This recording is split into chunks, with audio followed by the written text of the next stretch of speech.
ನಾನು ಅಷ್ಟ ದಸರಾ ಮಾಡಿದ್ದೀನಿ ಅವೆಲ್ಲ ಕೌಂಟಿಗೆ ಬರೋಲ್ಲ. ಆ ದಸರಾ ಇಂಪಾರ್ಟೆಂಟು, ನೀವು ಮಾಡ್ತಾ ಇರೋ ದಸರಾ ಇಂಪಾರ್ಟೆಂಟ್. ಯಾಕೆಂದರೆ ಫಸ್ಟ್ ಟೈಮು ಇವನು ಹೊರಟ ಏನು ಮಾಡ್ತಾನೋ ಅನ್ನೋ ಭಯ ಆಯಿತು. ತಲುಪ್ತು ಅಂಬಾರಿ ಇಳ್ಕಿದ್ವಿ ಅಂದರೆ ಅದರಂಥ ಖುಷಿ ಇನ್ನೊಂದಿಲ್ಲ.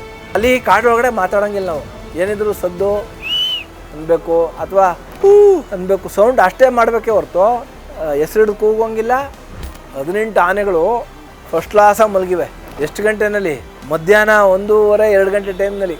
ಅದರಲ್ಲಿ ಒಂದು ಮರಿ ಮಾತ್ರ ತರಲೆ ನಿದ್ದೆ ಮಾಡ್ತಿರಲಿಲ್ಲ. ಅದು ಸುಮ್ಮನೆ ಕಾಲನ್ನ ಒದೆಯೋದು ಮಾಡೋದು. ಸೊ ಆ ಇನ್ಸಿಡೆಂಟ್ಸ್ಗಳೆಲ್ಲ ಮರೀಲಿಕ್ಕಾಗಲ್ಲ. ತುಂಬ ಅದ್ಭುತ ಅವಿಸ್ಮರಣೀಯ ಮಾತ್ರ ನನಗಂತೂ. 21 ದಸರಾ ಮುಂದೆ ಯಾವ ಡಾಕ್ಟ್ರಿಗೆ ಸಿಗುತ್ತೋ ಇಲ್ಲೋ ಗೊತ್ತಿಲ್ಲ. ಈಗಲೂ ಕೂಡ ನಮ್ಮ ಮನೆ ಮಾತೃ ಒಂದಿಬ್ಬರು ಫೋನ್ ಮಾಡಿದರು ಬನ್ನಿ ಸರ್ ಅಂತ. ಇನ್ನೂ ಹೋಗೋಕ್ಕಾಗಲಿಲ್ಲ. ಪ್ರತಿ ವರ್ಷವೂ ಹೊಸತನ ನಾವೇನೇ ಕಲ್ತ್ರೂ ಅದೇನಾಗುತ್ತೆ, ನಾನು ಅಷ್ಟ ದಸರಾ ಮಾಡಿದ್ದೀನಿ ಅವೆಲ್ಲ ಕೌಂಟಿಗೆ ಬರೋಲ್ಲ. ಆ ದಸರಾ ಇಂಪಾರ್ಟೆಂಟು, ನೀವು ಮಾಡ್ತಾ ಇರೋ ದಸರಾ ಇಂಪಾರ್ಟೆಂಟ್.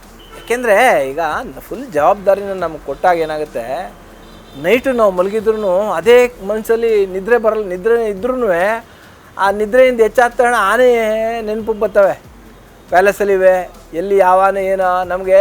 ಯಾಕೆಂದರೆ ಸಣ್ಣ ಪುಟ್ಟ ಇನ್ಸಿಡೆಂಟ್ಸ್ಗಳು ನೋಡಿದ್ದೀವಿ. 12 ಗಂಟೆ ರಾತ್ರಿಲಿ ಹುಷಾರಿಲ್ಲದೆ ನಮ್ಮನ್ನ ಕರೆದಿರೋದು, ಟ್ರೀಟ್ಮೆಂಟ್ ಮಾಡಿರೋದೆಲ್ಲ ಇದೆ. ಸೊ 12 ಗಂಟೆ ರಾತ್ರಿಲಿ ಮಾವತರು ಗಲಾಟೆ ಮಾಡಿ ಕರೆದು ಅದನ್ನು ಆ ಥರದ್ದು ಎಲ್ಲ ನೆನೆಸ್ಕೊಂಡಾಗ ಏನಾಗುತ್ತೆ, ಆನೆ ಎಲ್ಲಿ ಬಿಚ್ಕೊಂಡು ಹೋಗಿದೆಯೋ ನಮಗೆ ಭಯ.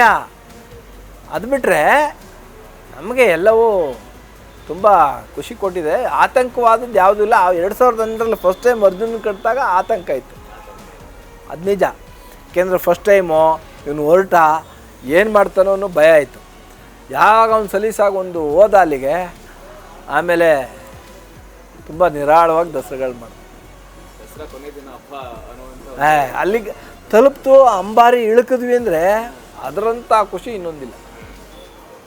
ನಾವು ಮಾಡಿದ ಶ್ರಮ ಇರ್ತದಲ್ಲ 60 ದಿವಸ ಆಯ್ತು. ನಾವು 3 ತಿಂಗಳು ಮೊದಲೇ ನಾವು ಪ್ರಿಪೇರ್ ಆಗಿರ್ತೀವಿ. ಯಾಕೆಂದರೆ ಅರಣ್ಯ ಇಲಾಖೆಯಲ್ಲಿ 60 ದಿವಸ ಇಲ್ಲಿಗೆ ಬರೋದಲ್ಲ.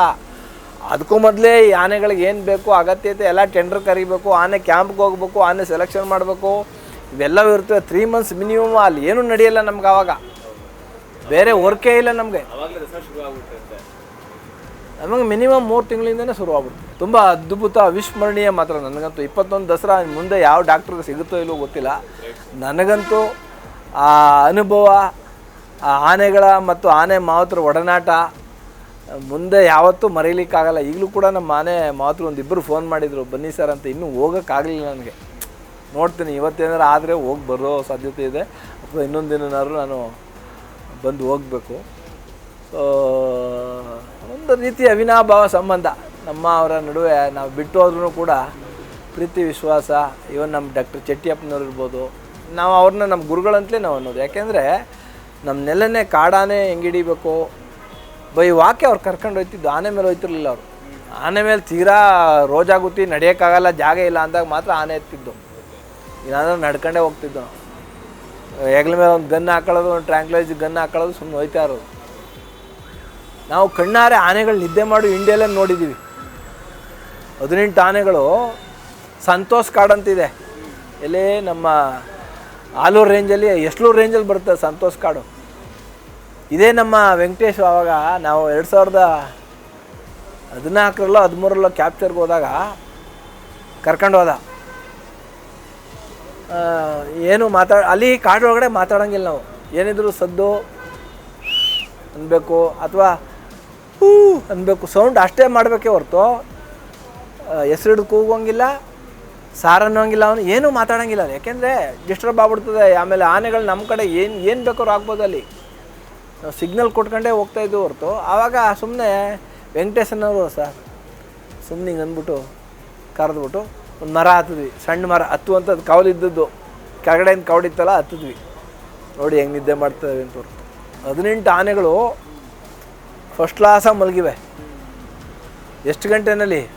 ಮಧ್ಯಾಹ್ನ 1:30-2 ಗಂಟೆ ಟೈಮ್ನಲ್ಲಿ. ಅಲ್ಲಿ ಯಾವುದೋ ಒಂದು ಹಿಡಿಬೇಕು ನಾವು ಎಲಿಫೆಂಟ್ನ, ಬಟ್ ಎಲ್ಲ ಮಲಗಿವೆ. ಬೇಡ ಸರ್, ಯಾವುದಕ್ಕೂ ಡಿಸ್ಟರ್ಬ್ ಮಾಡೋದು ಬೇಡ, ನಿದ್ದೆ ಮಾಡಲಿ ಅಂದ್ಬಿಟ್ಟು ಆಮೇಲೆ ಎದ್ದು ಅವರು ನಡೆದು ಒಂದು ಅರ್ಧ ಏನಾದ್ರು ಸಣ್ಣ ಪುಟ್ಟ ಸೌಂಡ್ ಆಯಿತು ಅಂದರೆ ಎದ್ದು ಬಿಡ್ತವೆ. ಅದರಲ್ಲಿ ಒಂದು ಮರಿ ಮಾತ್ರ ತರಲೆ ನಿದ್ದೆ ಮಾಡ್ತಿರಲಿಲ್ಲ. ಅದು ಸುಮ್ಮನೆ ಕಾಲನ್ನ ಒದೆಯೋದು ಮಾಡೋದು. ಸೊ ಆ ಇನ್ಸಿಡೆಂಟ್ಸ್ಗಳೆಲ್ಲ ಮರೀಲಿಕ್ಕಾಗಲ್ಲ. ಸರ್, ಆನೆಗಳು ಮನುಷ್ಯ ಅಂತಂದರೆ 8 ಅವರ್ಸ್ ಸ್ಲೀಪ್ ಮಾಡ್ತಾನೆ. ಆನೆ ಯಾವ ರೀತಿ ನಿದ್ದೆ ಮಾಡೋದು, ಎಷ್ಟು ಗಂಟೆಗೆ ಮಲಗೋದು? ಸಾಮಾನ್ಯವಾಗಿ ಮಲಗಿ ನಿದ್ರಿಸೋದು ಕಡಿಮೆ. ನಾನು ಹೇಳಿದ್ನಲ್ಲ, ಸಂತೋಷ್ ಕಾಡಲ್ಲಿ ನಾನು ನೋಡಿದ್ದು ಅದನ್ನ, ಮಲಗಿ ನಿದ್ದೆ ಮಾಡೋದನ್ನ. ನಿಂತು ನಿದ್ದೆ ಮಾಡ್ತವೆ ಆಲ್ಮೋಸ್ಟ್ 24 ಅವರ್ಸಲ್ಲಿ ಪರ್ ಡೇ. 24 ಅವರ್ಸಲ್ಲಿ 18 ಗಂಟೆ ಬರೀ ತಿನ್ನಲಿಕ್ಕೆ ಮೀಸಲಿಟ್ಬಿಡ್ತದೆ ಇದು. 4 ಅವರ್ಸ್ ಮರದಡಿಲಿ ನಿಂತು 1 hour 2 hour 4 hours 6 hours maximum 6 hours ಹೊಡೆದ್ರೆ ಅದು ದೊಡ್ಡದದು. 3-4 ಅವರ್ಸ್ ನಿದ್ದೆ ಮಾಡೋದು ಹೆಚ್ಚು. ಮಲಗುತ್ತವೆ, ಹಿಂಗೆ ನಿದ್ದೆ ಮಾಡ್ತವೆ. ಸೊ ನಿಂತುತ್ತವೆ. ನಮ್ಮ ಅಂಬಾರಿನೇನು, ಅಂಬಾರಿ ಇಲ್ಲಿ ನಾವು ದಸರಾಕ್ಕೆ ಬರ್ತಾವಲ್ಲ ಅವನೇ ನೋಡಿ, ಮಧ್ಯಾಹ್ನ ಪ್ರಾಕ್ಟೀಸ್ಗೆ ಹೋಗಿ ಬಂದಮೇಲೆ 10 ಗಂಟೆ ಮೇಲೆ ರೇಷನ್ ತಿಂದ ಮೇಲೆ ಅವ್ರು ನೀರು ಕುಡಿಸ್ಕೊಂಬಂದು ಕಟ್ಟಾಕೋದು ಅಂದರೆ ಅವ್ರು ಮತ್ತೆ 4 ಗಂಟೆವರೆಗೆ ಸುಮ್ಮನೆ ನಿಂತುತ್ತವೆ, ಹಿಂಗೆ ಕಣ್ಣು ಮುಚ್ತವೆ. ಮಲಗೋದು ನಿರಳ ಕಡಿಮೆ ಮಲಗ್ತವೆ. ನೈಟು 1 ಗಂಟೆ 2 ಗಂಟೆ 3 ಗಂಟೆ ಮಲಗೋದ್ರೆ ಹೆಚ್ಚು. ಮ್ಯಾಕ್ಸಿಮಮ್ ಅಂದರೆ 4 ಅವರ್ಸ್ ನೆಲದ ಮೇಲೆ ಮಲಗಿ ಹೇಳೋದು. ಇವು ನಮ್ಮಲ್ಲಿ ಇಲ್ಲೂ ಮಲಗ್ತವೆ ಕ್ಯಾಂಪಲ್ಲಿ ಕೆಳಗಡೆ. ಬಟ್ ಆದರೆ ಆ ಕೆಳಗಡೆ ಮರಳಿರ್ಬೇಕು ಅವಕ್ಕೆ. ಏನು ಭೂಮಿ ಇದೆ ಆ ಥರದ ನೇಚರ್ ಇದ್ದರೆ ಅದು ಮಲಗ್ಲಿಕ್ಕೆ ಸರಿ. ನಾವು ಕಾಂಕ್ರೀಟ್ ಹಾಕೋದು ಅದು ಇದು ಅವೆಲ್ಲ. ಕೊನೆಯದಾಗಿ ಮುಂಬರುವಂತಹ ನೂತನ ಡಾಕ್ಟರ್ಸ್ಗಳಿಗೆ ಹಿರಿಯರಾಗಿ ನೀವು ಏನು ಸಲಹೆ ಕೊಡ್ತೀರಾ?